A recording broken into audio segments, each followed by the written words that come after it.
Hello, Wildcats. It's your boy Kev, just coming at you like a Jack-in-the-Box's fish burrito, which sounds pretty gross. And this is just to let you know that we are a comedy and crime podcast. A little disclaimer for you here. But we do like to throw in some inappropriate jokes and some dark humor every now and then. So if you're not a fan of mixing comedy and crime, then this is not the podcast for you. But we do appreciate those that take the time and check it out. And if this is the first time listening to our podcast, I will just give everyone a heads up. This episode right here, we do rant a little bit about stuff. So we kind of go off on different topics every now and then. So if you're going to listen to it and you don't want to hear that, skip ahead like 10 minutes and then just be prepared because there's a couple of times we talk about some stuff. But already, thank you everyone for listening. Be good, stay safe, and laugh at the dark stuff. Hashtag Wildman. Grandma, why won't you tickle me? Grandma, how come you never tickle me? Grandma, I'm pleading. Grandma, I need it. Come on over, baby, and make everything alright. Grandma, why won't you tickle me? Grandma. Hey, kids. Come on down. Come on down. Come hang with the brothers tonight, yeah. Come on down to the Brotherscommon.place tonight. Remember, kids, it's not cool to jewel in school. Try meth instead. Alright, fellas, like we practiced. Yeah. 2, 3, 4. Come on down. Come on down. Hanging with the brothers tonight, yeah. Come on down to the Brotherscommon.place tonight. Alrighty, welcome everyone to the Brothers Commonplace, a comedy and crime podcast where we cover monsters, murders, mysteries, and more. And before we get into today's extra spooky topic, I want y'all to meet the other half of the gruesome twosome. Hey everyone, in case you're locked out of me and Kevin's hearts, just remember it's near Halloween, so you can always find the spooky. Oh, fuck yes, I like that, dude. This is Toof. And it is your boy Kev, the dirty dog, and I didn't have a nickname today. I don't know, I'm in a weird mood. Work kind of threw me off a little bit. Like, you ever have days where just a bunch of random shit just bothers you and upsets you? Yeah, week 1 of the Browns game when the plane didn't show up. Oh, yeah. Yeah. Yeah. So, well, I guess I'll explain that. We went to the season opener for the Browns the last 2 years, and the last time we went, like the very first one, 2018. This plane came in flying over during the the national anthem, right? Like a B-52 bomber flew over because the airport's right next to the stadium. So Toof was so fucking ready for this plane, and he was going on. He had his camera, his fucking phone out, ready for it to go while everyone's doing the national anthem, ready to fucking go. I literally bought tickets to face a certain spot so we could see the plane coming too. And fucking nothing. And we didn't even win. So alrighty, it's time to do it, boys. We got a big, well, I guess just Toof. One little tiny boy. A big episode right here. We're going into the start of our 3rd year, which is named the Year of the Kangaroo. And this is also our very first episode since starting Sober October, aka T-Brocktober.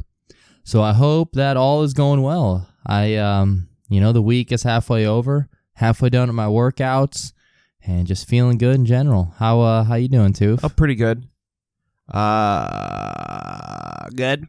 Still doing the no cursing? Is that going well? Yeah. Nice, I dude. say a lot of stupid words. I am exercising as well. Hell yeah. So we've mentioned it a few times now in our past episodes, but since we are starting Sober October, if you want to join along with us, what it is it's pretty much whatever you want it to be. Like just bettering yourself. For us, our goal is we're working out or doing some sort of fitness, whether it's yoga, walking, running, lifting weights, 3 to 4 times a week, and just doing that for the month, something positive. And we also have a Discord going where if you want some motivation or just want to talk about it, whatever you want, It's up there. I guess we'll just get into it. This is our first episode of our haunted Halloween month, so it's pretty exciting. Pretty cool. Very good spook coming along. I don't know if I'll cut this or not. I probably will. But I mentioned earlier how it just fucking work. Like, sometimes just like the dumbest shit piles up and you just get upset with stuff. Like, there's these two guys at work. They're brothers. Their last name, I think, is like Witherspoon or something like that. But they're like older guys. They're like 40-year-old black dudes. Okay. Oh, yeah, it's getting cut. The first guy, he goes by Spoonie. Okay? All right. Spoonie Daniels. Last name is like Witherspoon or something, but he goes by Spoonie. Then his brother gets hired, okay? His brother goes by Spoon. What?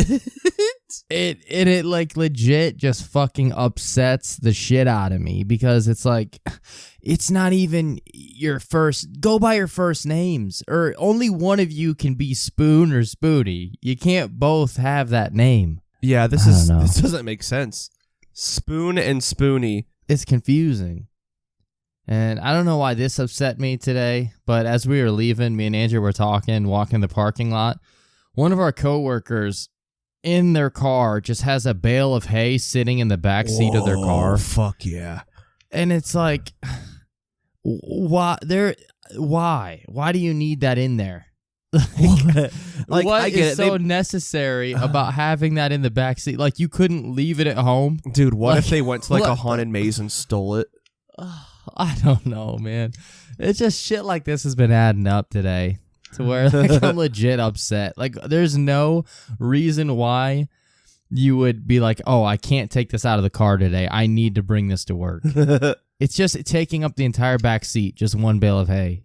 And then I guess the last thing I'll mention today that happened, I was on break, and this dude, okay, is just eating. He just has an entire brick of cheese. Oh, nice. Cheddar or something exotic? Yeah, it's like cheddar. Oh. He has a bag of crackers that he pulls out unopened, and they remain unopened. But he pulls out the brick of cheese and he just starts eating it, taking bites out of it. Like, doesn't use a knife, doesn't cut slices, doesn't even use the crackers, just eats the fucking brick of cheese. Yeah, I don't judge him for that. It just fucking upsets me, man. I don't know. Today, it's like all this shit's been going on. It's just really been bothering me. I don't judge him at all for that. That's a 100% tooth move right there. Yeah, I mean, there's nothing wrong. None of these things are even stuff to be pissed about. I don't know. I'm just Spoonie's having pretty a weird. That'd make me pretty mad. Like, you ever just sit at CC's Pizza and just look at the fucking The people just the that eat there. losers around you? Like, I was at CC's with Andrew a couple months ago, and I couldn't even enjoy it. Like, we sat down, and I just looked around. I'm like, Jesus Christ, the fucking people here. Like, I know me and Andrew are part of that group because we were there, but it's like, man, CC's, this used to be fucking awesome. Remember how fun it was to go there when it first... Dude, what it was about like you're looking at all the losers, and then it all of a sudden turns into the ICP song. Wait a minute, that's me looking at my own reflection. Oh, yeah, dude. Crystal Ball, right? Wait, no. Pendulum's Promise. Oh, Pendulum's Promise, yeah. Dude, this is getting sad. But it's like, okay, this is what fucking pisses me off. CC's used to be fun. It used to be like $5, $5.25 if you got water. But you could go there, you would walk in, everyone would be nice, say hi to you, sing songs and shit. They'd bring out pizza and be like, we got fucking vegetable pizza on the buffet. Oh, but yeah. they would always sing and shit. When you would leave, they would say like, see you later. And now you go in there and it's just sad as fuck. It's just like the loneliest, deadest group of fucking people in the world. CC's Pizza, what the fuck you here for? And it's like, they don't even have real utensils. Like, there's better utensils at graduation parties. They don't even fucking try anymore. There's not even plastic cups. It's just like throwaway cups and fork. I don't know why I'm getting upset about this shit. Dude, I had a bad day. They're also the worst. They're also the worst people ever to get a water at. Oh, you want a water cup? Yeah, here's the smallest thing that ever existed. Like, dude, RCC's was there for like 5 years or something. Then it went out of business and shut down. Then they opened it back up with the same manager, but everything else is shitty. It's like just everything is shittier. They don't even try anymore, and they don't even acknowledge that you're there. Everyone just it's like the people that are going there now work there. It's just a negativity fucking spawning pool of negativity, and I'm upset about it. All right, let's get this episode started. Okay. I'm sorry. So, alrighty. So, it is the first episode of our haunted Halloween month, and today we're going to be talking about a certain person that should terrify all the boys at the Minecraft conventions. Oh. For this woman was said to have bathed in the blood of virgins. Someone that also scares all the boys on this podcast. Get away from me. That's my blood. But that's right. Today, we are talking about the Blood Countess herself, Elizabeth Bathory. Oh, wow. Her last name is Bathory, too, huh? Elizabeth Blood Bathory. Yeah. Yeah. Yeah. Elizabeth Bathory. Stretch to the boundaries. Lunacy is family. Can I stop the Bathory? Sorry for yelling that. I think that jump started me into a better mood now, though. But now it upset the dog. Dude, I don't know if you saw my post on Twitter. People at the fucking soccer games, like, because I take Kingsley, my dog, to the soccer games, and I don't even stand around anyone. I have him on a leash and stuff, and people were, like, complaining about him. Like, not because he's a dog, because there's, like, 4 other dogs. People bring dogs there, but because he's a pit bull, people are upset that I bring him to the game. Isn't that like dog racism? Yeah. Maybe Poor they're guy. just And afraid he's that like the dog's going to bite their dick off. He's such a nice, friendly dog, and he just enjoys going there. He has a good time. And just people are like, yeah, I can't believe he's bringing a pit bull here. On a leash. Yeah, What you dude. trying to do? Kill us? God, these are the stupidest jokes. This is going to be a weird energy podcast, I think. I don't know. Okay.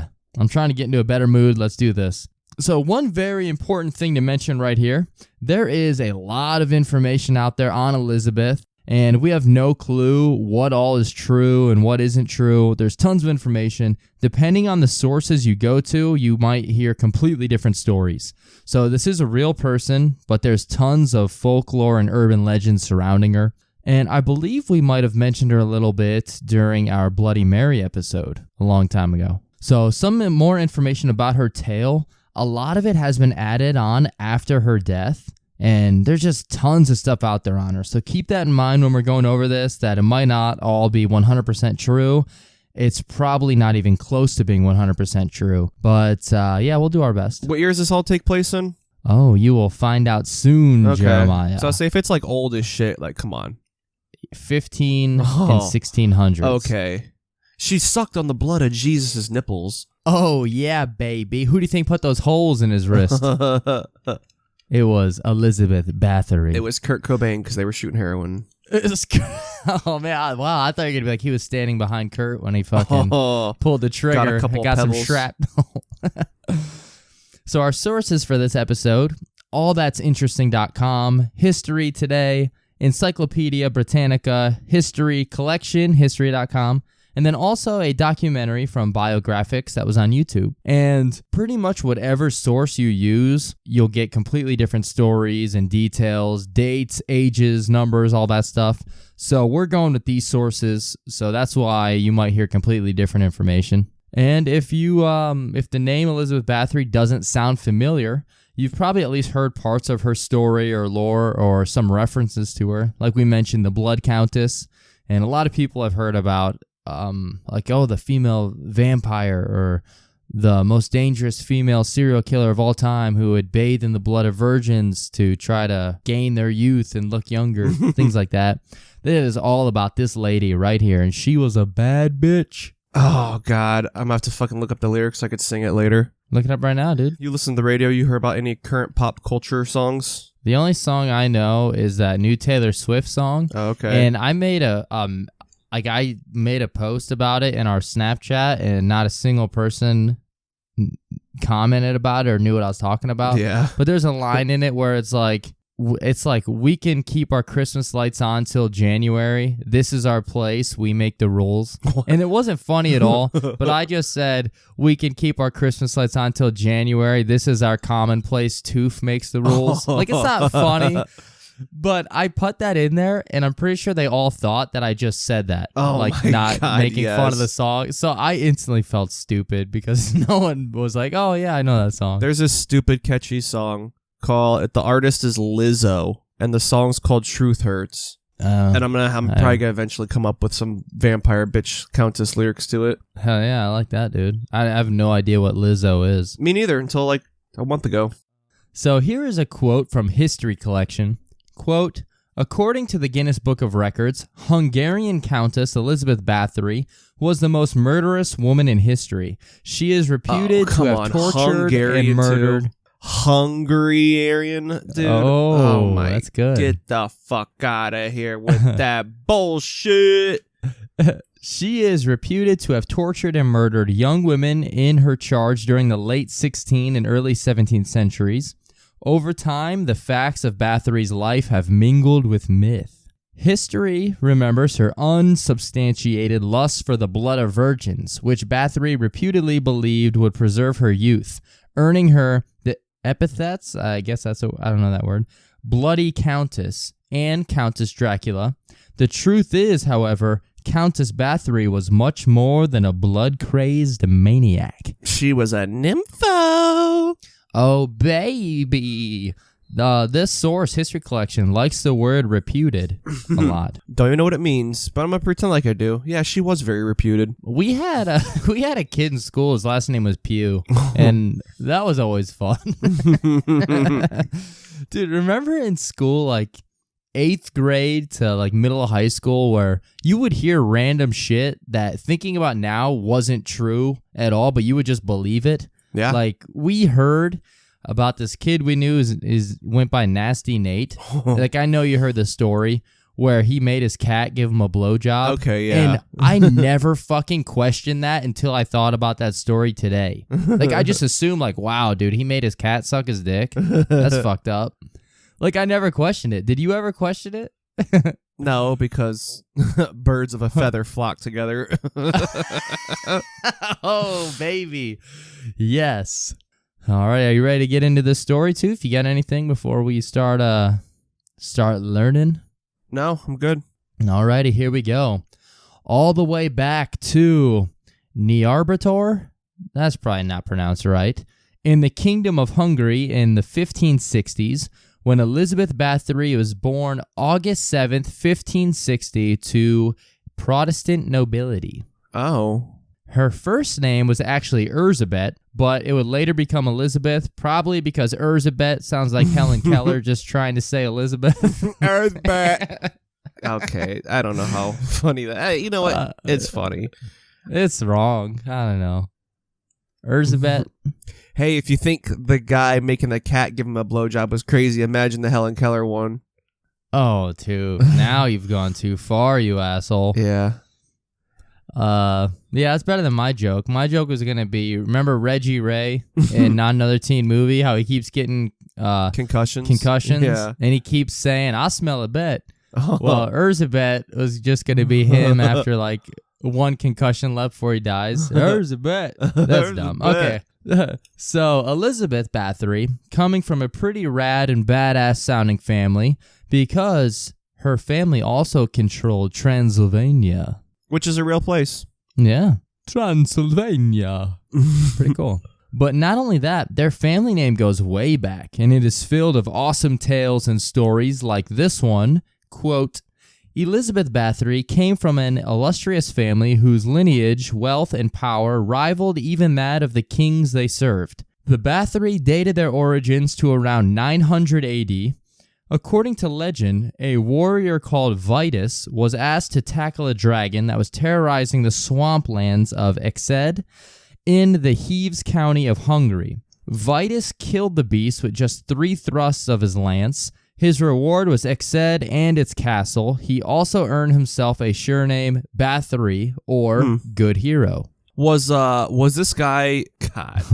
Was this guy Please don't. Was this guy redhead by chance? Maybe. Why's that? Because then he would be known as Gingervitis. Oh my god! Fuck yeah, dude. That is not where I thought you were going. Okay.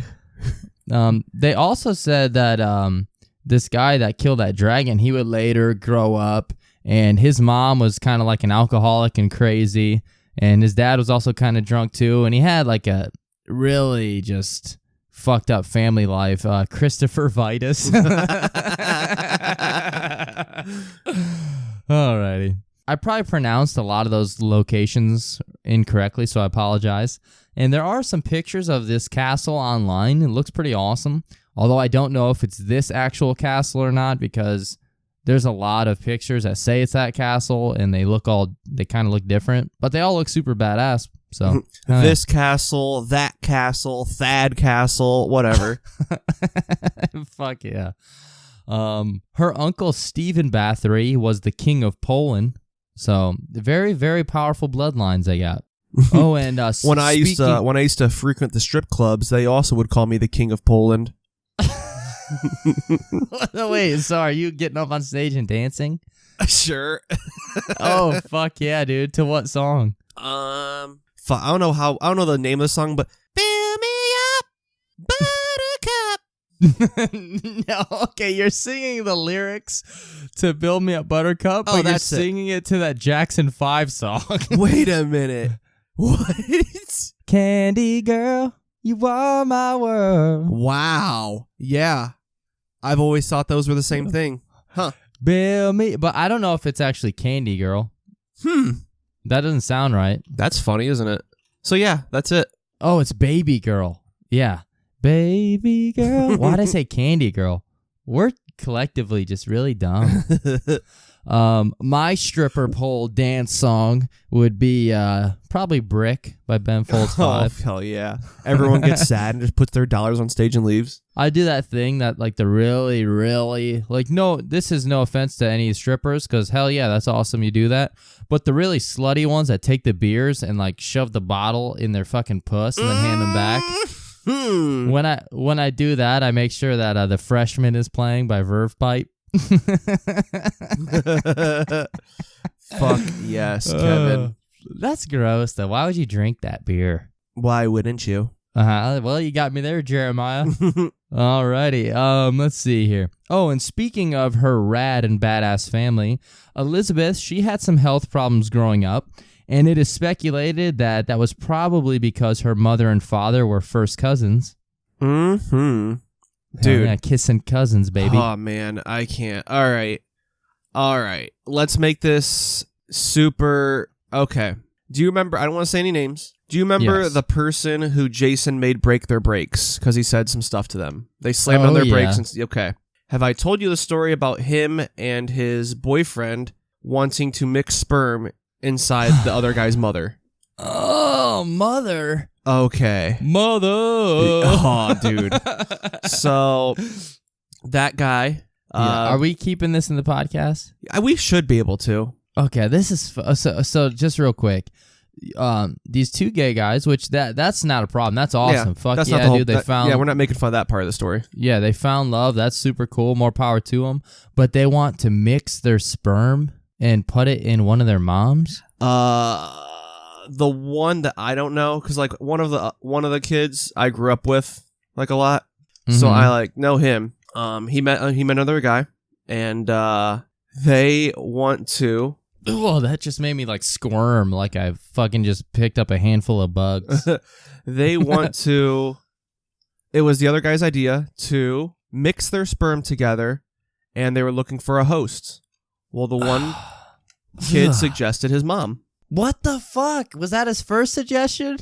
Not that it's because that makes a difference. I think, and I'm getting this all secondhand information, but I think it's because he didn't have enough money for a surrogate person. Yeah. So his mom was the next cheapest option. And I think, I almost don't know if he talked it over with her yet and she's down with it, or he didn't yet. So I don't know those details. This is bothering me. But my mom was like, because the two guys were over at my mom's house talking to him. And she's like, you do know that's not how that works. Like, it's not going to just mix. Like, it's not going to be a urine. It's like one sperm is going to stick to the egg. It's going to be your kid or his kid. That's it. They're not. And if it's if it's her son's, that baby's going to be all fucked up. Oh, yeah. So, yeah. Oh, man. I couldn't believe this. I was like, I wish I was over when they came over so I could just be part of that. Since this is their plan, I guarantee their process of getting the sperm into his mom's pussy is just like, she's probably just going to like dip her hands in it and then just like. You're not too far off. I really think it was turkey baster. And then like fist herself with it. That's so gross. Ew. Hey, if I was soul dating. fister. Hey, sperm fister. Why don't you turn the radio up and fist me? Hey, sperm fister. Hey, Mister. I don't care if it's a guy or a girl. Like if I was gay or if I was straight. I don't. If my partner is like, hey, I want you to like put your cum in my mom, I'd be like, this ain't gonna fucking work out. There's no way. That's just weird. And I would never go to my mom and be like, hey, mom. Me and my boyfriend, we're going to mix our jizz together, and then we want to put it up in your pussy. Alrighty, moving on. Yeah. Where were we? But yeah, it's just a crazy story. Like, Yeah, hey, let's fuck. mix sperm and Like, bang do my they mother. think Hey, How I Met Your Mother. Oh, fuck yeah, dude. How I met, I don't know. But it's like, do they think How I that Met My they're Brother. Alrighty, so back to Elizabeth's family. Quote, during her childhood, she suffered multiple seizures that may have been caused by epilepsy, possibly stemming from the inbreeding of her parents.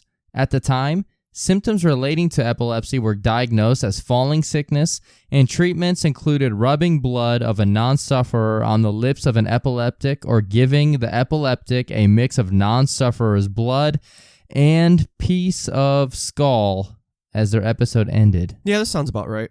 What the fuck do these two Dude, guys? Did this is these like- two fucking guys come up with this too? This is like the best type of I love this, man. This is like my favorite thing ever is like the 1880s doctor diagnosing someone. Yeah, you've got demons in your blood. Looks like we have to chop your fingers off because you're a witch.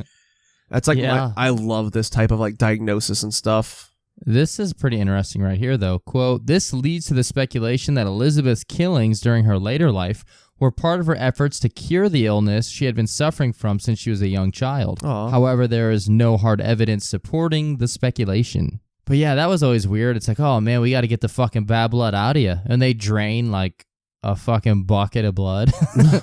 And turn it into a bordello of blood. Oh, fuck yeah, baby. Elizabeth, she was also said to have suffered from fits and outbursts of rage as well. And since she was born into one of the most powerful, wealthy, and lavish families in Europe, she was given the best possible education, and she even learned a handful of different languages, which is very not unusual, but very uncommon for having a very, very high level of education back then. It was very impressive. She was raised a Calvinist Protestant, and along with the gift of education and wealth, Elizabeth was also said to have been blessed with stellar good looks. So it sounds like she is the total package, Lex Luger. Speaking of stellar good looks, yeah, I actually saw a mildly attractive Amish girl recently. Yeah? First one. Nice, dude. It was like seeing a unicorn in the wild, honestly. I'm just going to Google random Amish girl. Oh yeah, good. For Google Images, and see if there is a cutie. Yeah, this girl's cute. What's it say? Just a simple Amish girl on Rumspringa looking to lose her virginity. I want you to plow me harder than Jedediah plows a field. Okay, that's not real. Okay, I was say wow. Or maybe it is. I don't know. She's 19. Just wants to get plowed. Ain't nothing wrong with that. Did I tell you about that time I was really embarrassed because I had these Reeboks and I didn't even have them for that long. And then a group of Mennonites were walking around and one of them had the same pair of shoes. Oh my God. I just got made fun of. Yeah. Well, it's almost as worse as that time you had the same haircut as him in 6th grade. Oh my God, dude. I really did have the Amish haircut up until Probably 7th grade. Dude, yeah. just because you looked Asian, it changed that narrative so much. Yeah. When I was younger, when I didn't have facial hair and I had chubby cheeks, I looked super, super Asian. I had the bowl cut, had the small squinty eyes. Yeah, it was a good time though. You know? Oh yeah. That's when I was like popular. was when I had the fucking bowl cut and little eyes. People just thought you were just some the Asian kid from Indiana Jones. Oh fuck, Mr. Jones. Data from the Goonies, whatever the fuck his name is in Indiana Jones. I always just call him Data.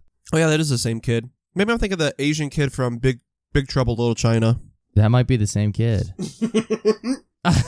Yeah, is it? I don't know. I don't want to be racist, but I think it is. Let me look it up. Asian kid, Big Trouble Little China. I'm not seeing any pictures. Yeah, it is him, dude. Oh, Fuck wow. yeah, it is. But I think it's him older. He looks. Is that him? It's gotta be 1986. When did the Goonies come out? Around the same time. Let's see if this is him. Big Trouble Little China. I don't think it's him, dude. I think this is just us being real racist and not really fucking knowing. Kev, we're not racist. We're prejudice. Guess what his name is, the Asian dude in this is? It's just Wang Chi. Oh my god, really? Yeah. Damn it, I was hoping it'd be like something like Bart Scott. Mark Hamill. Oh. Yeah, he was in Indiana Jones and the Temple of Doom, The Goonies. He was in Passenger, Sukasarashi Hibi, where he played a guy named Rick. Come on. Rick. Dude, no way. He was in Encino Man. Is that a Joker? No, he is. I didn't know that. Oh. Fuck yeah, dude. Okay. So sometimes when we study serial killers on this podcast or just on any podcast that talks about serial killers or violent people in general, usually you can trace back through their childhood to see an event that happened or maybe how they were brought up. There's usually something going on with them that can help explain why they do the things they do. Not always, but a lot of times with different cases, I guess it is depending on the case, but sometimes people will have like an accident where they hit their head or they were just raised really fucked up or something. But there are a lot of stories about some of the cruel or fucked up things that Elizabeth did while growing up, which we will get to some in a little bit. But it is also said that even though she was born to this royal and powerful noble family that included kings, knights, and judges, there were also some Brothers Commonplace type characters on that family tree. I'm talking about one of her uncles that was said to have been a Satanist and even had instructed Elizabeth on her way to becoming satanic herself. And then also, let's not forget about her aunt that was said to teach her all about sadomasochism. So yeah, that mixed with some witchcraft makes for one crazy #wild woman. Nice. Yeah, a lot of crazy shit going on here today. Is this technically our oldest case then? I think so, yeah. 1500s, yeah, 1600s. So Elizabeth's family, they were also said to have pushed her and trained her into being cruel to others, mostly servants and people that were not of royalty. And according to some stories, Elizabeth seemed to favor torturing young girls in particular. And this isn't my thoughts or my wording at all, but some historians claim that Elizabeth was bisexual or possibly even a lesbian, and that was why she enjoyed torturing girls rather than boys. I mean, I know there's some gay serial killers who kind of do some of that shit, like they murder young boys or stuff like that, but I don't know. Well, I can kind of see that because, I mean, I'm straight, and when I used to masturbate a lot, I would torture my penis, so. All right, yeah. Lube, no lube, rubber band, no rubber band, it's going on. A rubber band? What are you doing with the rubber band? Separate my balls. Dude, I remember when I was younger. This is so dumb. I don't remember how, but it was like this. I don't think it was on. I think it was pre 4chan, like before I would go on there, or Newgrounds. But I remember someone posted a picture where it was like, dude, this is how you masturbate, and it was a guy like fucking shoes. Like I'll always remember that. It was just a dude like just fucking the bottom of shoes. Like he would put like shoes on his hands. And then just, like, my god, dude, that's the great. bottoms of them. You're just watching that like, damn, man, sex is gonna be crazy in the future with all these cats and shoes. Well, I mean, it wasn't a video. It was like pictures, like step by step. Oh my god, yes. Yeah, and I remember looking at it like, what the? Interesting. They barely allow that stuff on certain sites anymore. You can't find that at Newgrounds or Dude, Newgrounds was the shit, man. I remember as soon as I just discovered the dress up games on there, because I was like 13 or something. That was a fucking game changer. That was probably when I started whacking, dude. Because they had like anime girls, like Final Fantasy VII, Dragon Ball Z, and it was like a dress-up game. So you had like all these outfits, but no one fucking did that. You just took them all off. Look at those titties. And I remember, I'm so ashamed. Dude, this is what fucking real embarrassing. And I'm ashamed to tell you this. But I'm not ashamed to listen. But there was one. So I'm pretty sure I was like 13. But there's this one Final Fantasy like dress up game with Tifa, and it was just her naked. And I was like, man, this is some good shit. I made an account, okay? Made an account to comment on it to the guy who made it, being like, yeah, man, this is really cool. Like, you should make more.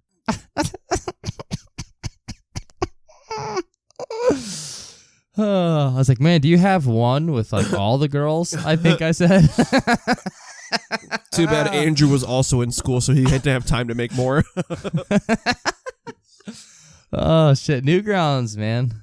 Newgrounds opened up a lot to me, dude. I love Newgrounds. That's all I used to do back in the day. In the dial-up days where you'd spend like 20 minutes just getting a video to load. Some good shit. That and Kazaa. I remember one time with our boy JP, we would just download everything.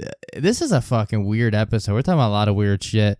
But I remember one of the pictures, like, because you know how you could search stuff and it would show like audio, video, files, images, like everything.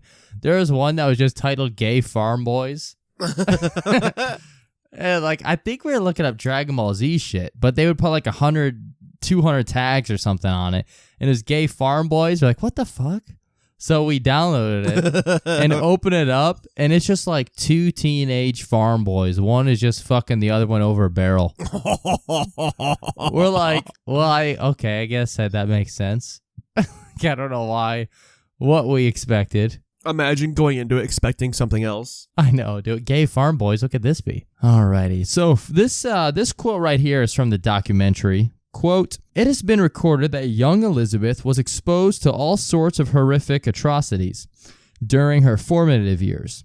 She is said to have begun laughing at the sight of a man whose crime was stealing being sewn into the body of a horse. Whoa. She would also regularly witness the severe beating of servants." Now, a couple other sources said that there was this guy who was like, he was either stealing or like he was like selling his kids or something like for slavery work. I have no idea. There's like different details and everything. But it's like, supposedly they sewed this guy into the body of a horse. And Elizabeth was like laughing at him. Like every time she looked over and saw it, she would start laughing. Imagine being so rich and powerful that you can create your own Mortal Kombat tournament and have Motaro. Imagine if this guy is like, he wanted to be like a centaur, and this is how it happened. That would suck. Fuck. Yeah, like the monkey claw, the fucking monkey paw.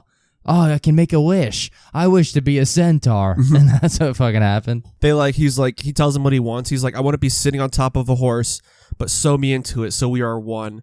And when he wakes up, they like cut off his lower half. Like, it's just like Motaro. Is that his name? There's like a Motaro, a Kintaro. Oh, okay. But like they cut off his lower half, so he's like attached like that. And he looks down, he's like, where's my penis? And they're like way back there where the horse's penis is. And he's like, oh, I see this as an absolute win. Hell yeah, dude. And then he met Mr. Hands.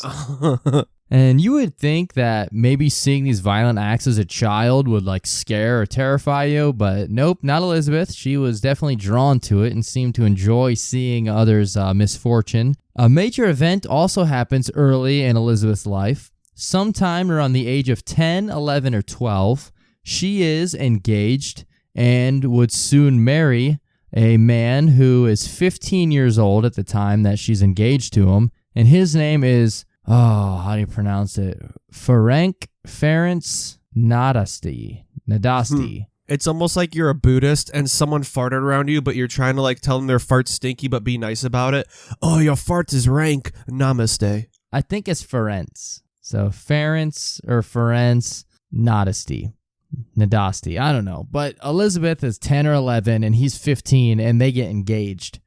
So obviously her parents had helped set up the engagement with good reason in their eyes because Ferenc, he was the son of the Palatine of Hungary. And since it was tradition back then, when Elizabeth gets engaged, she would then go off to live with her soon-to-be husband in Sarver, Hungary.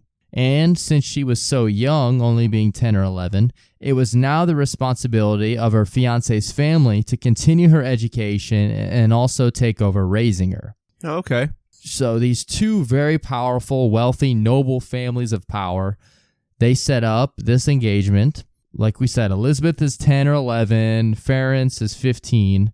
And she's already torturing people at this age, right? She's not yet, but she's been said to have been witnessing it and just laughing at it. Okay. At least it's said that she's witnessed some at this age. We don't actually know for sure. But yeah, she goes off to live with his family now. So she goes and moves into their castle and lives with them. Huh, okay. And some more news about Ferenc. By the time of the engagement, his father had already died. And then either just before or just after Elizabeth comes over and moves in with them, his mother would also pass away. So he's like 15 or so and loses both parents, and they're really wealthy. So this is like two big major family members of power that die early on, and they were supposed to help educate and raise Elizabeth from here on out. I mean, personally, they probably wouldn't. They'd probably have other people do it, but still, it's like, that's a big thing. That's huge.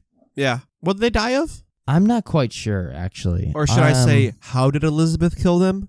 Oh, shit. Anthrax. Yeah. I have no idea. Maybe a battle or war, I would guess, for his dad, but I have no idea. Not sure. But yeah, that's a lot of crazy shit happening all at once for this family.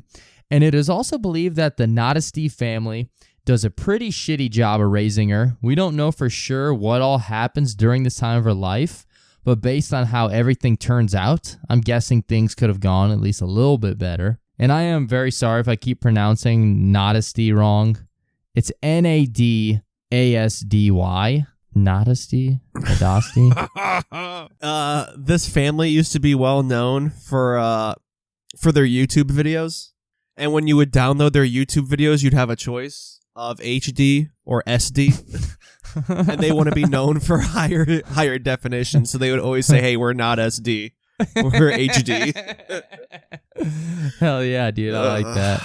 Hey, if you had to pick like your favorite white rapper, who would it be? Oh, Dirt Nadasti. That's dumb. Your favorite member of Three Loco. It is Dirt Nadasti. That's so stupid. The first prince. Oh, dude, that's good. And then on top of that, there is some more bad news here. But it was believed that Elizabeth, even though she had gone over here to move in with this family, being engaged, that she had actually been having an affair within the first couple of years of her engagement.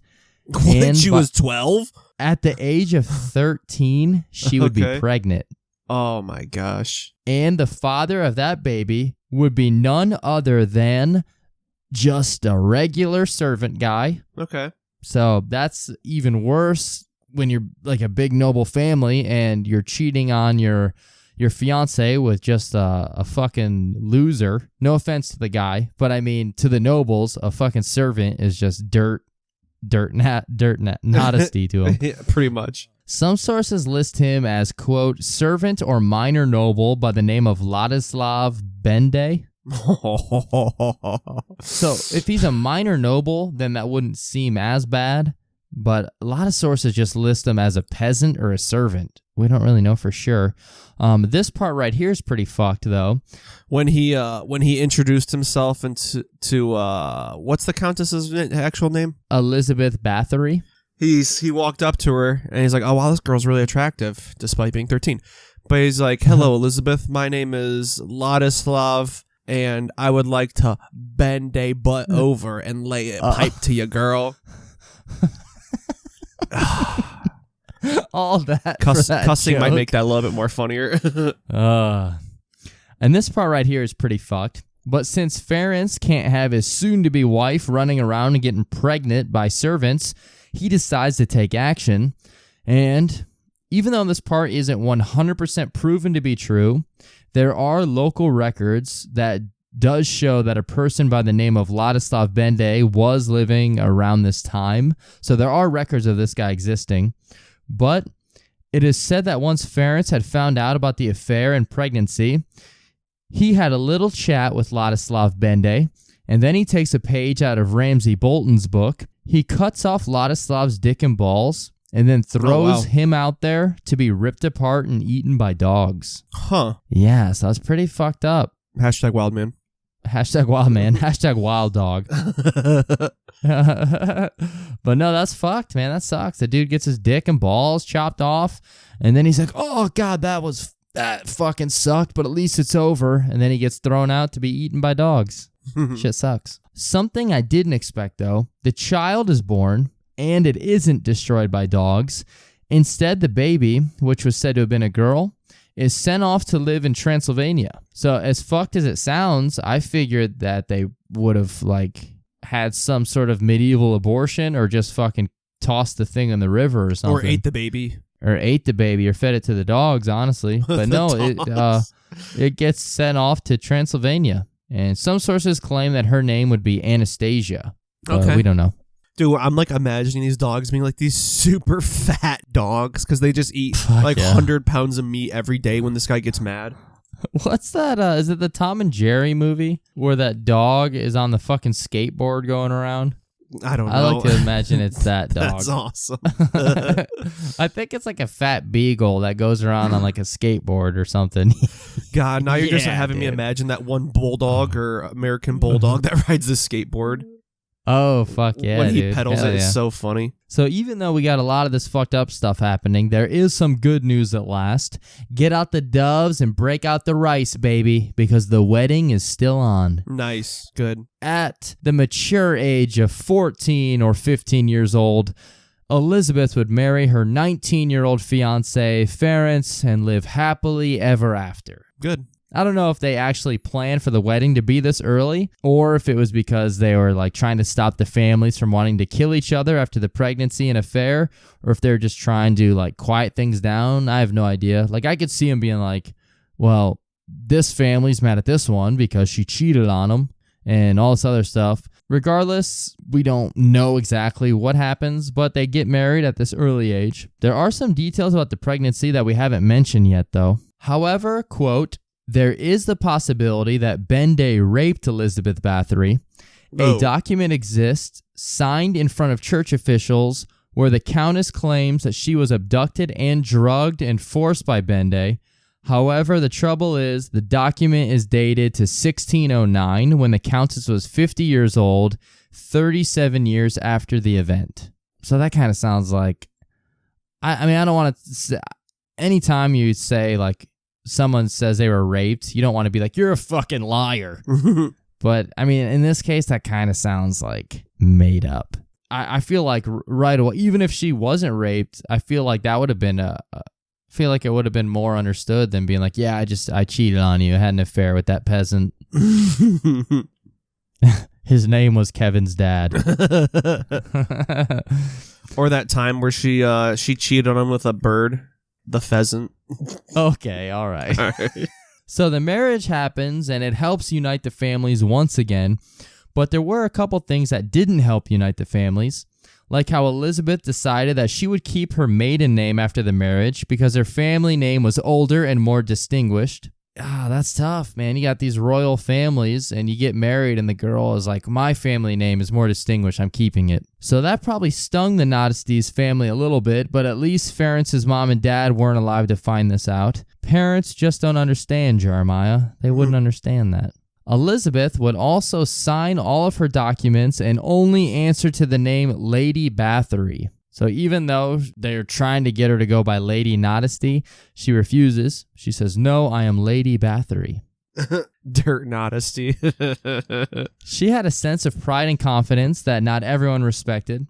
And also keep in mind, she is living with the Nodisty family. She's in their area where they like their family where they live. She's not at home anymore with her family. So this is obviously pissing a lot of people off. But yeah, people would still refer to her as Lady Modesty, but she would ignore them. She wouldn't acknowledge it at all. Huh. I can understand wanting to keep your name if it actually has power to it, you know? Yeah.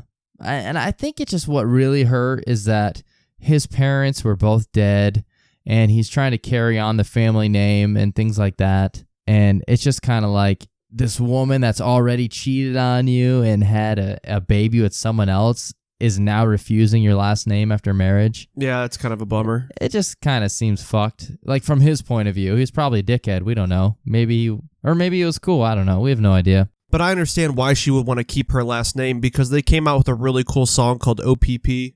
I believe their band's name was Modesty by Nature. You down with OPP? Yeah, Modesty. So here's a quote from the Biographics documentary about the wedding. Quote, "She married Ferenc on May 8th, 1574 when she was 14. The wedding was an extravagant affair with 4,500 people in attendance. Whoa. The party raged on for 3 days, at the height of which Ferenc gifted his wife with a castle of her own. At 14, she gets a fucking castle. That's pretty crazy. It just happened to be Castle Catchtis, which I don't know if that's how you pronounce it. I've seen like 3 different names for this castle. This one is Cachtice. Catchtis. It just sounds like I'm saying cactus fucked up. Yeah, I was actually about to make a joke. It was really prickly on the outside. And this castle was one of the darkest, most bleakly gothic castles in all of Hungary. Nice. The castle, situated in the Little Carpathians in modern-day Slovakia, was surrounded by a village and farmland, and it would come to be the scene of many of her most horrific crimes. Nice. The young couple united 2 ultra-powerful families and made them the power couple of the day. For the first few years, Elizabeth was busy learning about and overseeing the many estates that she controlled. Her husband was off fighting against the Ottomans. He proved to be a great warrior, earning the nickname the Black Knight of Hungary. His absolute brutality in the face of the enemy terrified his enemies and shocked his allies. Huh. I was going to also make a joke about the castle was nameless, and the is he a prince or a king? You know, I don't know. I don't think he's a king. I think he's just a noble. Oh, I don't okay. know. Yeah, I'm not quite sure. He didn't know what to name the castle until he watched his now future wife throw the bouquet, and he heard her yell out, "Catch this." Oh, yes. Fuck yeah. I like that. So Elizabeth, she had her work out for her. She had a ton to look over. Between her and her husband, they owned thousands of acres of land, which included farms, dozens of towns, and also 20 castles. So she is fucking looking over all that shit while he's away at war. Sounds like a good deal, actually. Fuck yeah, dude. And we're going to get into all the the evil and shit, mean shit she was doing later on. But strangely enough, there's a lot of information about how she actually cared about how her people were and strived to take care of them. Like, here's a quote about this. Quote, "The Countess also concerned herself with the well-being of her people. Her letters expressed concern for the hardships her serfs endured. There are also recorded instances when she intervened on behalf of a destitute woman, such as the wife of a Turkish captive whose daughter was left pregnant by rape. These could simply have been the dutiful actions of a noble landowner, but they provide a curious contrast with the woman later reviled for acts of cruelty." So it's like she was actually trying to take care of people, and it's a complete opposite of what she's known for. Huh. So it's kind of weird. Yeah. So now that Lady Bathory is in power, the word that gets brought up many times to describe her is a sadist. And a sadist is a person who derives pleasure, especially sexual gratification, from inflicting pain or humiliation on others. And I don't know why this is funny, but this is the example when you Google the definition. He was dubbed a dangerous sexual sadist by the judge at his trial. Like, that's the entire fucking, that's the sentence. But yeah, so, and keep in mind, we skipped like decades. We don't know what happens for like the middle of our life, like from 15 till like 40s or so. Like there's like 2 or 3 decades we don't really know what's going on. All we know is she's mostly alone taking care of like the towns and castles and stuff, while her husband is off in wars and battling constantly. But one major thing about her that was different than other men and women of her class, she was very well educated. Like she could read and write multiple languages. I totally forgot I put in a line from that Riff Raff song. Oh, Reading, yeah. writing, arithmetic, my favorite, mathematics. Yeah, I forgot I put that in there, so it caught me off guard. But her husband, on the other hand, he stopped going to school at an early age.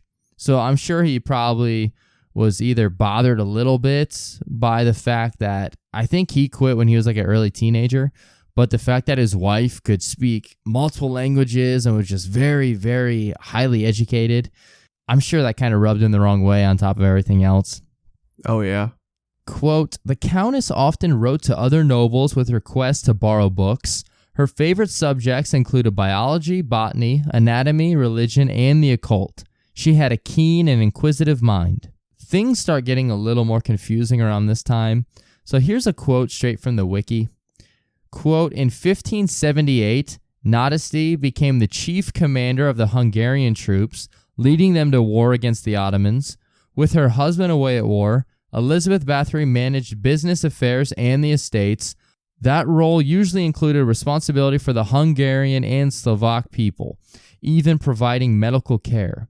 And some sources talk about a bunch of wars and battles going on between the late 1500s and early 1600s, and how Ferenc was off fighting and battling, but at the same time, Elizabeth, she's back home at her own castle, and sometimes she would even have to defend the castle with like her own troops, it sounds like. But I have no idea, because there are so many different details and so many different stories about what's going on at this time. So it's all over the place. But it sounds like the married couple didn't spend a lot of time together, actually, once they got married, because he was always off. She was always taking care of shit. So, I mean, they had times where they were together, but it was just not that often. But over the years, since he was always off away as a soldier, Elizabeth was said to not only have ran all the estates, but she would also take in many lovers as well. Oh. Yeah, so sounds like she is probably cheating on him all the time. And she would end up having 4 children that were all said to have been Nádasdy's, but I wouldn't be surprised if maybe some of them weren't, but who knows. And then Ferenc, he would end up dying somewhere in between the early 1600s. So between 1600 and 1604, he would end up dying, and Elizabeth would be around 40 to 43 years old or so when that happened. Okay. I'm not quite sure how he died, but I'm guessing it was probably in battle or battle related, if I had to guess. But I really don't know. He died because she sucked his blood. Oh, shit. Sucked it Bring from me. his battle wounds. Oh, his battle rod. Oh, yeah. Those are some nice fucking battle wounds you got there, baby. You mind if I suck your blood? So now we're going to start getting into some of the nasty shit. But we do have to go back to the early days of their marriage, because it is going to show a little bit of lead up into some of the murders later on. And here is another quote from the wiki. Over the first few years of their marriage, Elizabeth and Ferenc didn't spend much time together. When they did, it is said that they bonded over their love of violence, torturing young servant girls who were under their charge. Ferenc taught his teenage wife innovative methods of torture, such as rolling up pieces of oiled paper, placing it in between the toes of a servant girl, and then setting it on fire. It is also Classic. claimed that he gave Elizabeth a clawed glove for her to scratch up the faces of disobedient servant girls. So she just sounds like a fucking Freddy Krueger. Yeah, pretty much. This is actually kind of hot, man. Imagine her Yeah. handies. Oh, yeah, not as hot as those servant girls' toesies, though. Oh, my fucking toesies are on fire. That's wrong. These girls are torture. That's fucked up. Yeah, Kevin, come on. So yeah, that's pretty fucked up. But there's more. In the early 1600s, before Ferenc died, a strange woman by the name of Anna Darvoya would be joining the household. Ferenc would bring her in and introduce her to Elizabeth. And this Anna lady, she was rumored to not only have been a very sadistic witch, but possibly a very sadistic bitch as well. She sounds pretty mean. And it was from here on out when Elizabeth seemed to undergo a certain type of change, becoming more sadistic and evil. Quote, whereas her husband taught her to torture, Anna taught her to kill. Oh. Yes. And that leads us right up to 1602, when there were rumors flying around about how many peasant and servant girls had gone missing. And not only that, but it seems that a lot of these girls were rumored to have been looking for work at the, some say Castle Cashtis, some say CSEJTE Castle. I don't even know how. Chet? Siege Castle. Siege Castle. But it seems that with the witch Anna by her side, Elizabeth would start committing more and more murders. At first, it was just peasants and servants, which didn't necessarily spark too much attention. Like we said, there were rumors going around, but honestly, back then it didn't matter because it was just peasants that were going missing. Quote, any questions that were raised by family members we quickly squelched by virtue of the huge power that the Bathory Nodesties held. Elizabeth was, in all practical terms, untouchable. She could torture and kill to her heart's delight. You know, it doesn't even surprise me being like the 1600s, though. Yeah. Wild times. Yes, it was. However, that shit didn't fly too pretty with the priests that were coming to the castle to perform funeral rites, especially when it was becoming more and more frequent. Like, it wasn't just peasants. Like, a lot of the servants under the countess were dying as well. So whenever it's them, they would, of course, have funerals. When asked about the deaths, Elizabeth would say that the servant girls were dying from cholera, a.k.a. the Blue Death. Do you know what cholera is, Jeremiah? Since it's the Blue Death, I'm going to guess it has something to do with the Waffle Death or a Pokemon death. Oh my God, Blue Waffle. Cholera, or cholera, I don't know how to pronounce it, is an infectious disease that causes severe watery diarrhea, which can lead to dehydration and even death if untreated. It is caused by eating food or drinking water contaminated with a bacterium called Vibrio cholera. More like brown death, if you ask me, though, Toof. Mm-hmm. Oh, yeah. So, as all these girls are, like, dying and stuff, priests are like, all right, this is fucked up. There's been, like, dozens and dozens of girls dying. What is going on? I don't know. They fucking all had diarrhea. That's what she's fucking telling them. But at one of these funerals, a priest wasn't having this shit. He pulls Elizabeth aside and he has this to say to her. Your grace should not have acted so because it offends the Lord. And we will be punished if we do not complain to you and criticize your grace. And in order to confirm that my words are true, we need only exhume the body and you will find that the marks identify the way in which death occurred. Wait, so what? They know that she's fucking lying, that she's behind it, because they're like, there's way too many servants dying under your watch, and you're claiming they're all dying of violent diarrhea. Like, it's just way too many people dying that way. Yes, but did they investigate the chef? No, they did not. That's a very good detective skills, though, too. Gotta start with the source, baby. That's right. One thing that is pretty scary and fucked up, the Countess had rooms in the castle that were sealed and shut off from everybody else, so only she was allowed to go in there. And it is believed that these rooms were the torturing rooms. So she had like hidden rooms and shit that she would just torture servants in. Quote, the rumors also whispered that Lady Bathory was torturing and killing her serving girls in these rooms in the cruelest ways. She reputedly whipped them, beat them, burned them, gouged out their flesh, and even bit them. Tales of many of the incidents seem to suggest they were a combination of chastisement and irrational rage. The punishments were initially designed to fit the crime. Girls the Countess accused of theft, for instance, had a heated coin pressed into their flesh. The violence then escalated as the Countess became carried away by her rage. Yeah, that's pretty scary. Scary shit. She's like literally the definition of a teenage edgelord. I know, dude. She's like, yeah, and I fucking, I read Spawn comics. Yeah, she's like, oh, you're stealing? Well, let's burn some fucking coins into your face. But yeah, she's just getting off on all this shit. Elizabeth would then get carried away a little bit too far. Because of her education, she actually had like types of schooling that were set up in the castle. And so nobles from all over would send their young daughters to the castle in order to get an education from Elizabeth. So instead of murdering and torturing servants and peasants, she then began to kidnap, torture, and murder the noble daughters as well, which is like super fucking dumb to do because it's not like the peasants that unfortunately didn't matter to anyone if anything happened to them. But these are the daughters that nobles were sending to her. So, of course, they're gonna realize whenever the daughters go missing or something happens to them that something's probably up, you know? Like, they're not just gonna fucking set it and forget it like a fucking bowl of chili. You know? Like, they're gonna fucking know. Like, you can't just do that. Yeah, it's pretty obvious, man. So sometime around 1610 or so, Hungarian King Matthias II, he was pretty worried about his daughter. So he sent his highest ranking representatives over to the castle to find out what the hell was going on.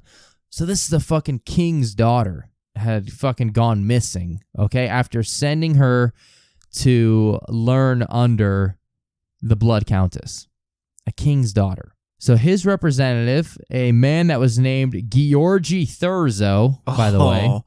Oh, yeah. The names are great in this one. Yeah. He gathered up evidence from... Wait, did he like to, oh, man. Oh, where are we going?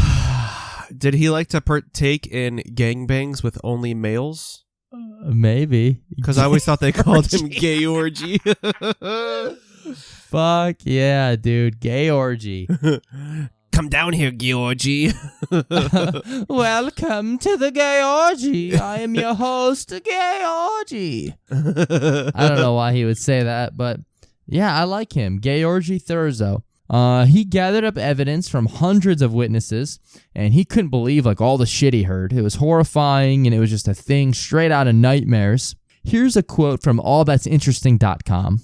According to the reports and the stories told long after, Bathory burned her victims with hot irons, beat them to death with clubs, stuck needles under their fingernails, poured ice water over the bodies and let them freeze to death outside, covered them in honey so that bugs could feast on their exposed skin, sewed their lips together, and bit chunks of flesh off their titties and faces. I changed the word breast to titties there for you. There you go. Good. Thank you. In addition, witnesses said Bathory liked using scissors to torture her victims. She used the instrument to cut off their hands, noses, and genitals. One of her favorite pastimes, witnesses said, was using scissors to slice open the skin between her victims' fingers. Even more than those horrific acts of violence, the sometimes supernatural stories that surround the acts help define Elizabeth Bathory's terrifying legacy today. At the time of Thurzo's investigation, some accused her of cannibalism, while others claim to have seen her have sex with the devil himself. Yes. Now, keep in mind, these are from witnesses. We don't know how much of this shit's true at all. So, like, there is some torturing and murders going on. We don't know what all she did exactly, especially the part about witnesses claiming that she had had sex with the devil himself. I don't know. You know, that one is a little iffy. I'll be honest. I don't know if I believe that one. And this, of course, all leads to the most popular and famous rumor and pretty much biggest pieces of urban legend and lore about Elizabeth. The whole reason that she was later referred to as the Blood Countess.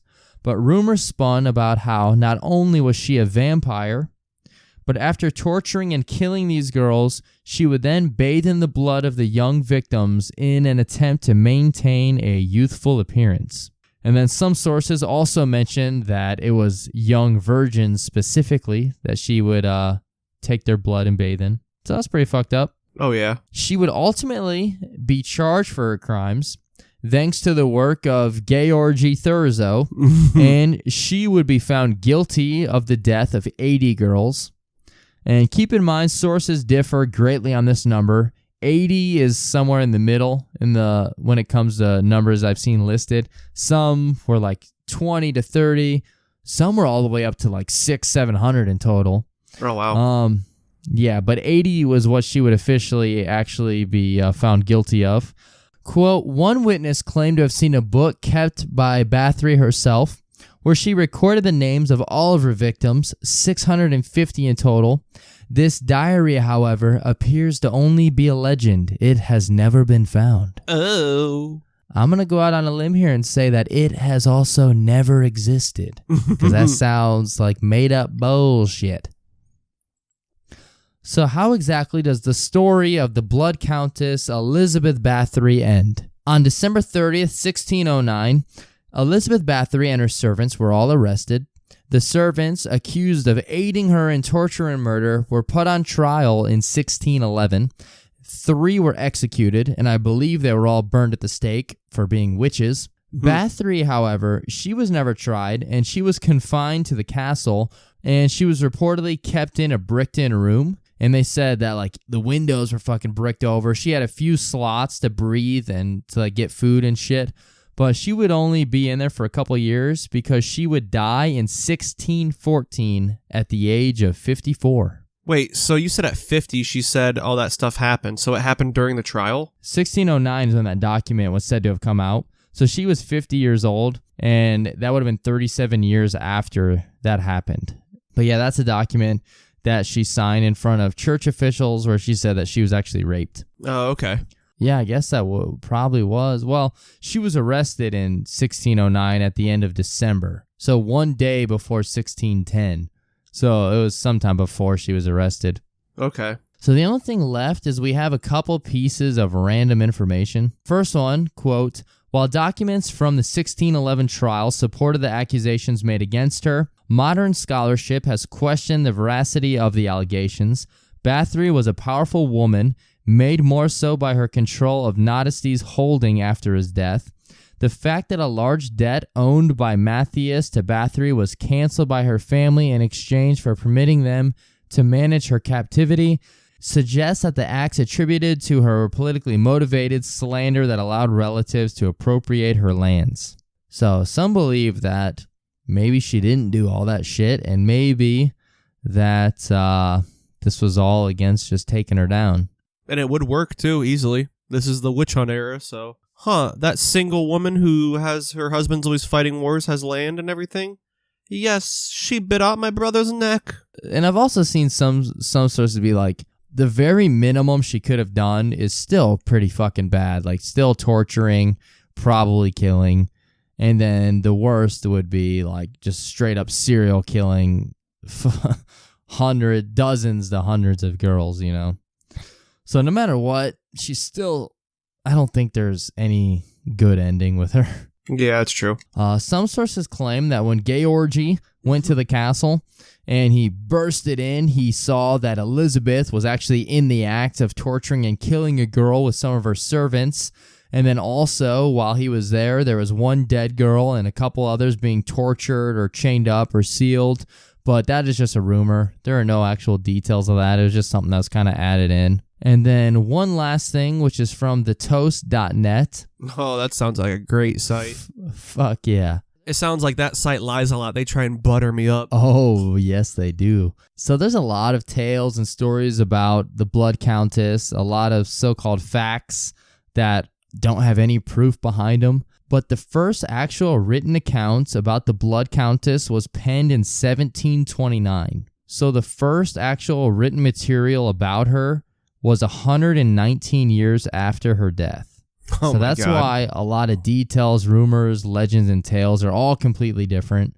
Why dates, numbers, details are just all over the place.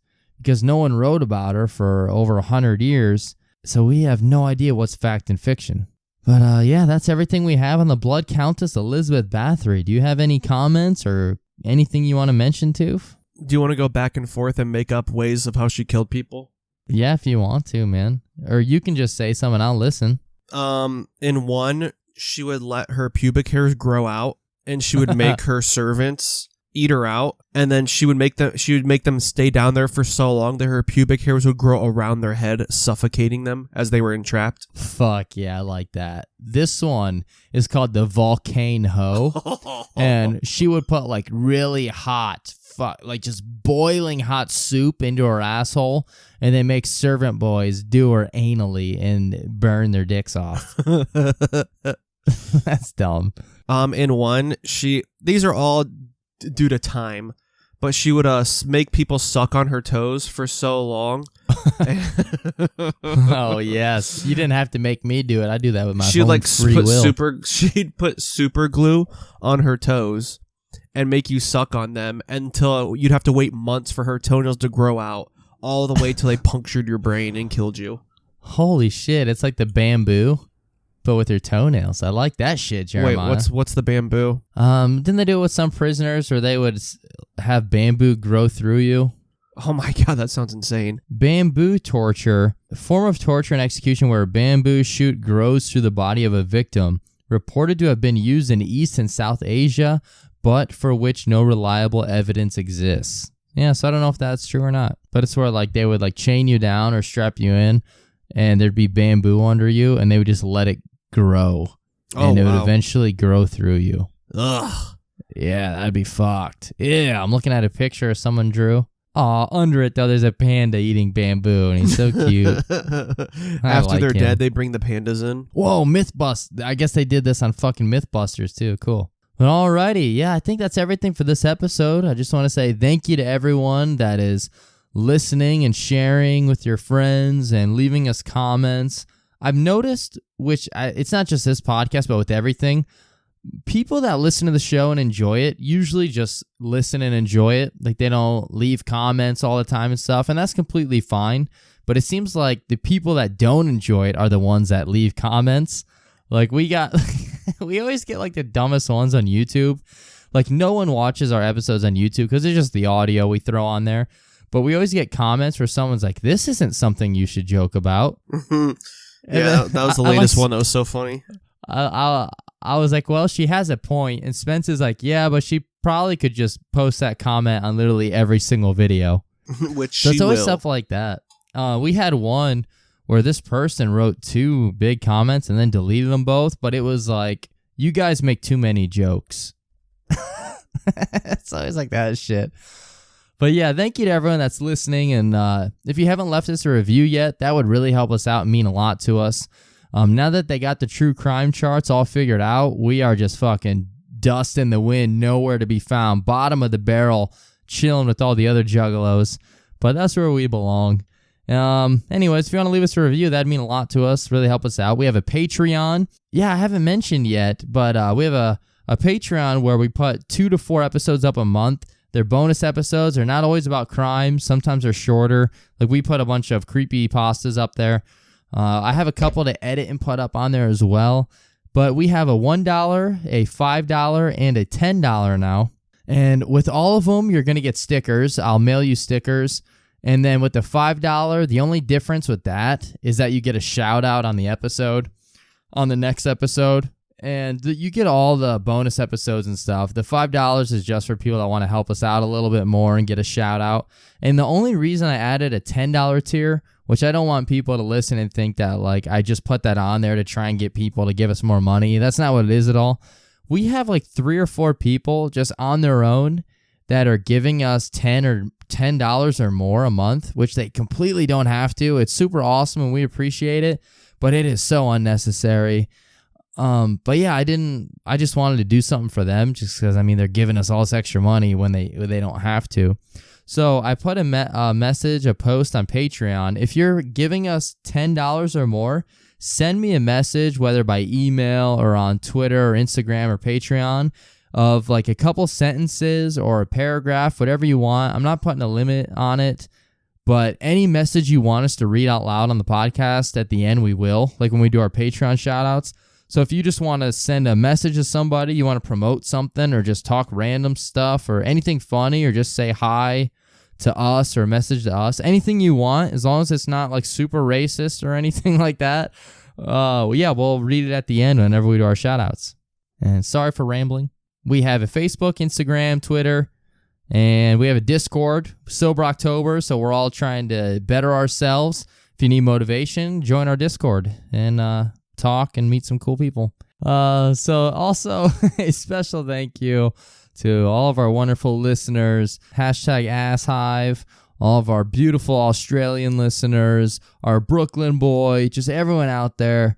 A-Rod, who's getting married in a couple weeks. Congratulations to him and for being super cool and super badass. But yeah, I think that's everything. So, since I can't cuss, shouts out to I think it's A35 Hive. Oh, yeah. I'm not going to say that first word because it's not the right time of the month. Wow, dude. Raphael fucking curses more than you do now, Jeremiah. So, alrighty. Thank you, everyone, for listening. Be good. Stay safe. And laugh at the dark stuff. I've never said that. Hashtag Wildman. Hashtag Wildman. Hashtag Wildwoman. Everybody stay by and listen to our badass Closing Jam by our Bash Brothers and the Last Bandoleros. Super rad, super awesome. Listen to their music. They're just extremely talented and fucking badass and super cool dudes. Love them. Love those guys. Go out and buy their new CD, Los de los Muertes. That's not, It could, fuck it. close enough. It could be. I never know. Maybe, yeah.